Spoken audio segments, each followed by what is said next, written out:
Hello guys, അപ്പോൾ ഇന്നത്തെ ഒരു വീഡിയോ എന്ന് പറയുമ്പോഴേക്കും ഒരു നല്ലൊരു ഫൈറ്റ് തന്നെയാണ്. ആ ഫൈറ്റിൻ്റെ റീസൺ എന്ന് പറയുമ്പോഴേക്കും അടിവസ്ത്രമാണ്.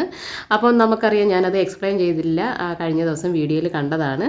അപ്പോൾ ജാസ്മിൻ എന്താണെന്നാലും കിച്ചണിലേക്ക് വന്ന് ഫുഡ് കുക്ക് ചെയ്യുന്നുണ്ട്. നേരെ ഫ്രണ്ടിൽ ആര് നിൽപ്പുണ്ട്? നമ്മുടെ ജിൻഡോ രണ്ടും ഭാവിച്ച് വന്ന് നിൽക്കുവാണ്. അപ്പോൾ എന്തായാലും ജിൻഡോ അങ്ങനെ ഒരു ഇഷ്യൂസ് ഉണ്ടാക്കിയിട്ട് നേരെ ജാസ്മിൻ്റെ ഫ്രണ്ടിലേക്ക് വന്ന് നിന്നപ്പോഴേക്കും ജാസ്മിന് അത് ഒട്ടും ഇഷ്ടമായില്ല. ജാസ്മിൻ പറയുന്നുണ്ട് എൻ്റെ മുന്നിൽ നിന്ന് മാറി നിൽക്കാൻ. പക്ഷേ ജിൻഡോ അത് കേൾക്കുന്ന ഭാവം പോലില്ല. കാരണം വെച്ചാൽ രണ്ടും കരുതിയിട്ടുള്ള നിപ്പാണത്. അപ്പോൾ ഇത് എന്തുകൊണ്ടാണെന്ന് പറഞ്ഞിട്ടുണ്ടെങ്കിൽ ആ ഒരു അടിവസ്ത്രത്തിൻ്റെ കാര്യം കഴിഞ്ഞതാണ്. പിന്നും ജിൻഡോ അത് ജാസ്മിനോട് പറയുന്നുണ്ട്, നീ എന്തുകൊണ്ടാണ് എന്നോട് ദേഷ്യപ്പെടുന്നതെന്ന് എനിക്കറിയാം. നിൻ്റെ അടിവസ്ത്രം ഞാൻ എടുത്ത് അതവിടെ നിന്ന് മാറ്റാൻ പറഞ്ഞത് കൊണ്ടല്ലേ എന്ന്. നിൻ്റെ തുണി പൊക്കി ഞാൻ നോക്കിയിട്ടില്ലല്ലോ, അവിടെ ഇരുന്ന ആ ഡ്രസ്സ് എടുത്ത് മാറ്റി വെച്ചതല്ലേ എന്ന്.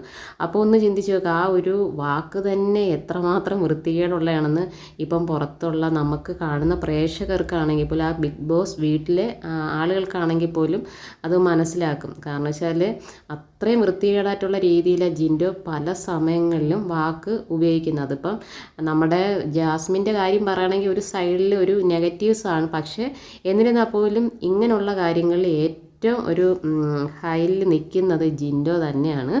അപ്പോൾ നമ്മുടെ റസ്മിനൊക്കെ പറയുന്നുണ്ട് നല്ല അടി എന്നൊക്കെ പറയുന്നുണ്ട്.